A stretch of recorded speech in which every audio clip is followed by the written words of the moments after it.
Hello दोस्तों, आज के इस वीडियो में हम लोग 9 जनवरी 2023 को जो सीटेट का एग्जाम हुआ था उसमें मैथ पेडागोजी के जो क्वेश्चन पूछे गए थे उन सारे क्वेश्चन को सॉल्व करेंगे।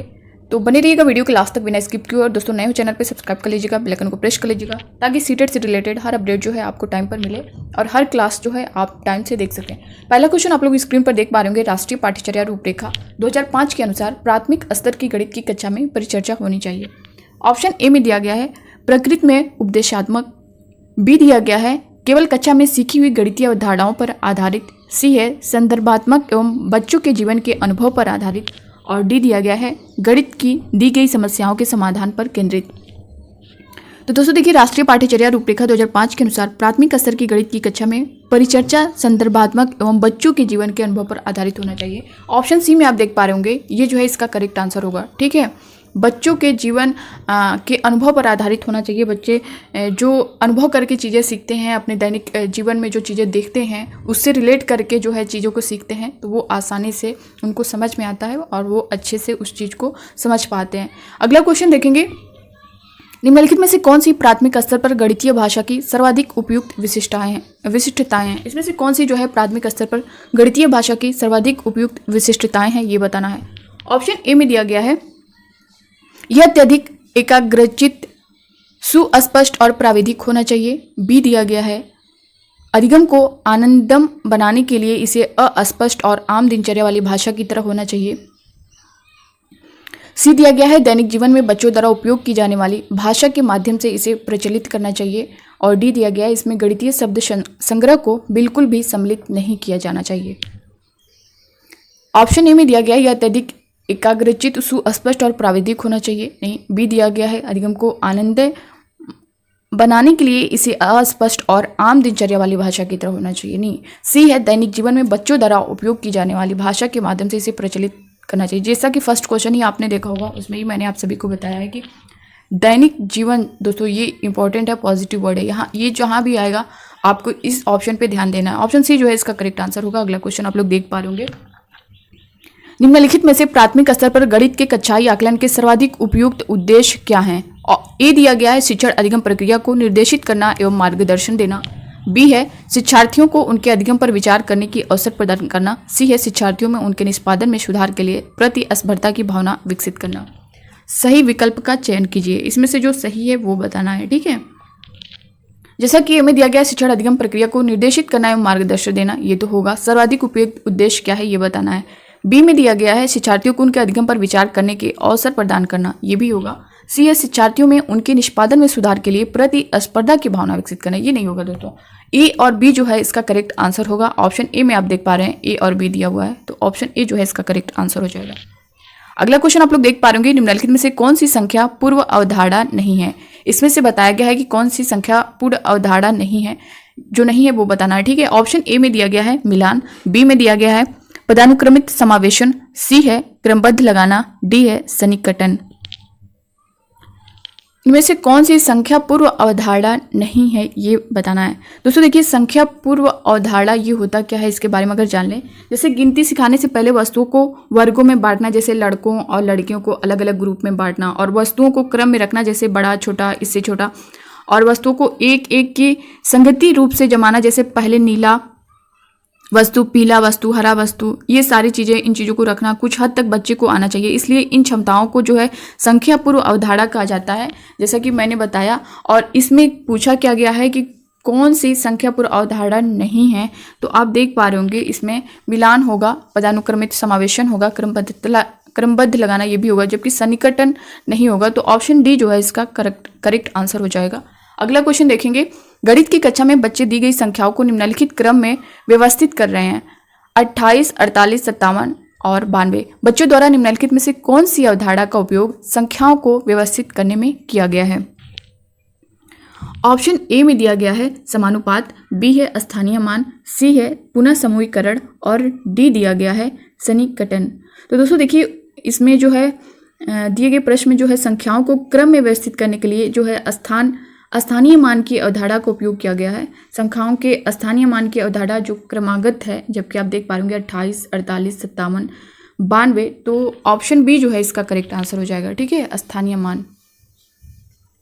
अगला क्वेश्चन देखेंगे, स्तर 1 के शिक्षार्थियों को स्थानीय मान की अवधारणा प्रस्तावित करने के लिए निम्नलिखित में से कौन सबसे उपयुक्त योजना है? ऑप्शन ए में दिया गया है श्यामपट्ट पर संख्याओं स्थानीय मान लिखिए और समझाइए। श्यामपट्ट पर संख्याओं का जो है स्थानीय मान लिखिए और समझाइए, ये नहीं होगा। बी है संख्याओं के विस्तारित रूप को लिखिए, ये भी नहीं होगा।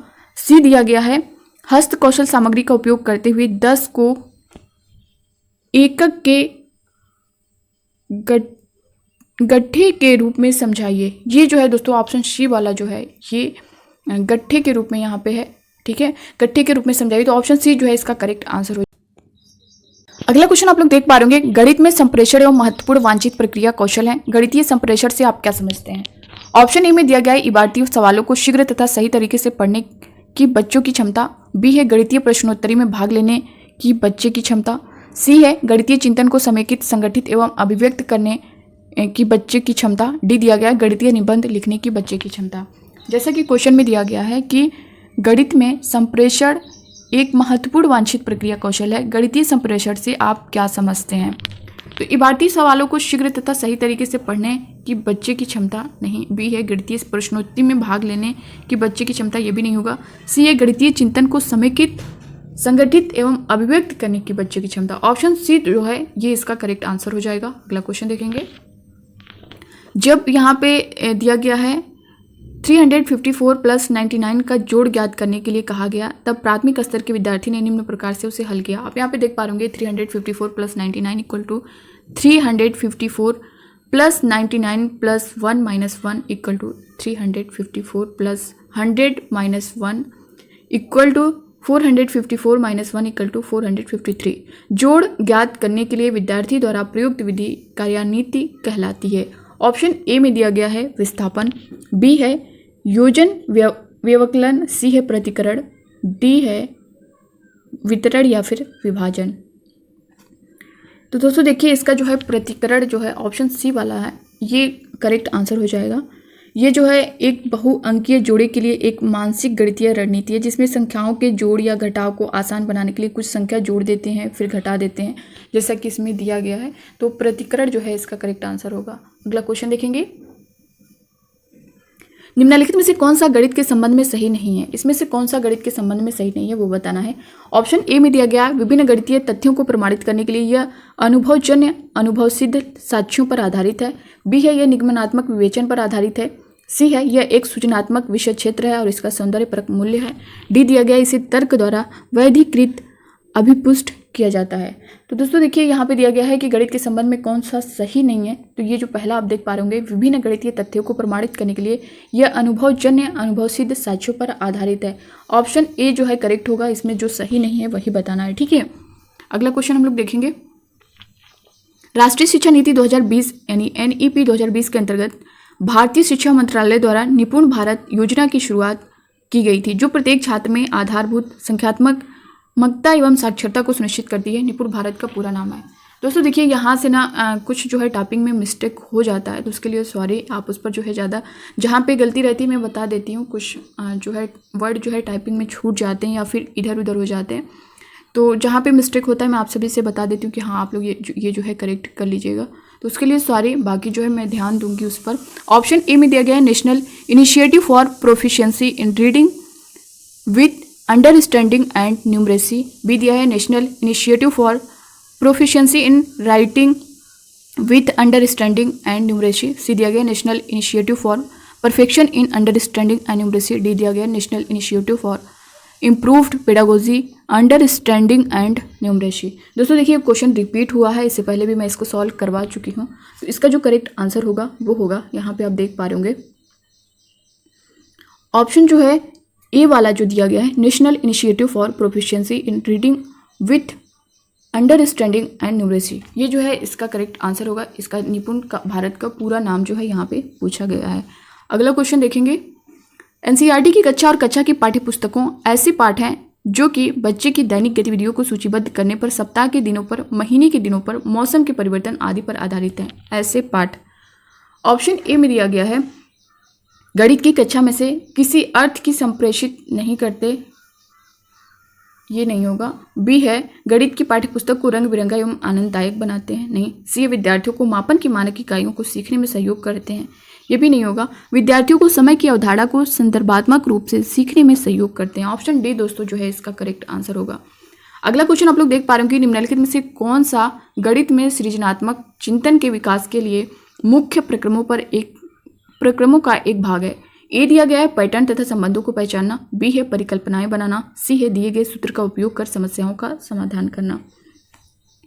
यहाँ पे पूछा क्या गया है, गणित में सृजनात्मक चिंतन के विकास के लिए मुख्य प्रक्रमों का एक भाग है वो बताना है।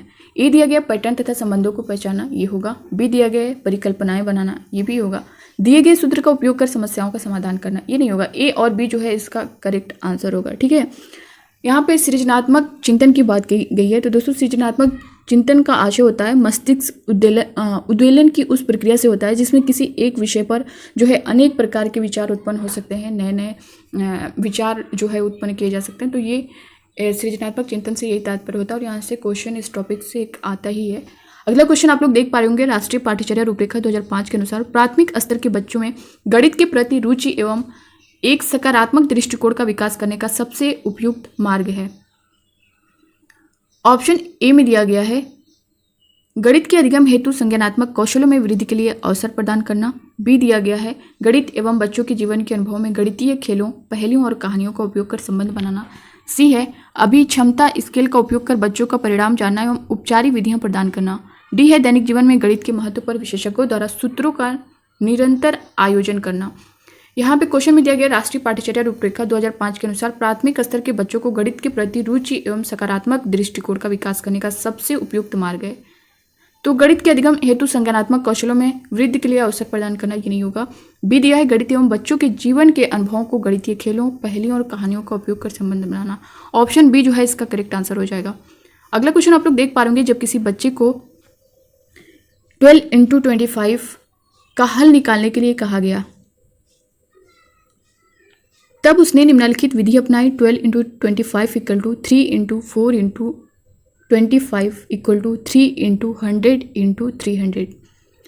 गणित के एक रचनावादी शिक्षक के रूप में बच्चे द्वारा प्रयुक्त विधि पर आपकी क्या प्रतिक्रिया होगी। ऑप्शन ए में दिया गया है उत्तर स्वीकार्य, किंतु बच्चे को बताए कि गुणन करने की यह सही विधि नहीं है, ये नहीं होगा। बी है सही कलन विधि का उपयोग कर प्रश्न हल करने के लिए बच्चे को अन्य विद्यार्थियों की सहायता लेने का निर्देश दें, ये भी नहीं होगा।